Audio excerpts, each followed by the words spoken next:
ఆత్మబంధు నమో నమ. మనము జీవన మాధుర్యం గురించి తెలుసుకుంటున్నాము. అయితే ఇక్కడ ఒక విషయం గమనించాలి. ఒక మారు ఈశ్వరుడు బసవేశ్వరుని పిలిచి 3 మార్లు స్నానము, 1 మారు భోజనము చేయమని చెప్తే ఈ బసవేశ్వరుడు ఏం చేశాడు? 3 మార్లు భోజనం చేయండి, 1 మారు స్నానం చేయండి అని ప్రకటించారు. మానవ లోకంలో అదే ఇబ్బడిగా అలవాటైపోయింది అనమాట. ఏంటి అవుతుంది? ఆకలిగా ఉన్నప్పుడే అన్నం తినాలి, దాహంగా ఉన్నప్పుడే నీళ్లు తాగాలి, రోగం వచ్చినప్పుడు మాత్రమే మందు వేసుకోవాలి, బంధంలో ఉన్నప్పుడు మాత్రమే విమోచనం కావాలి, అట్లాగే నిద్ర వస్తున్నప్పుడే పండుకోవాలి.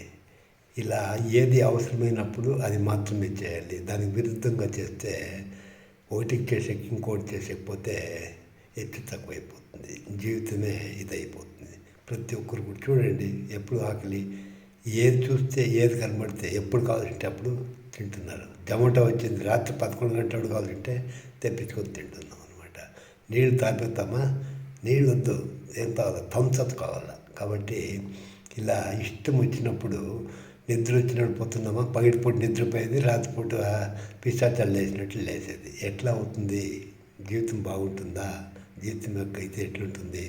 రాత్రి ఖచ్చితంగా 10-10:30 పడుకొని పొద్దున్నే 5కి లేస్తే ఎంతో చక్కగా ఉంటుంది చూడండి అనమాట. కాబట్టి ఏది ఎప్పుడు చేస్తే అప్పుడు లైఫ్ చాలా చక్కగా ఉంటుంది. దాన్ని గుర్తెరిగి జీవన విధానాన్ని మౌలిక మార్పులు చేసుకొని చక్కగా జీవిస్తారని విశ్వసిస్తున్నాను, ఆశిస్తున్నాను.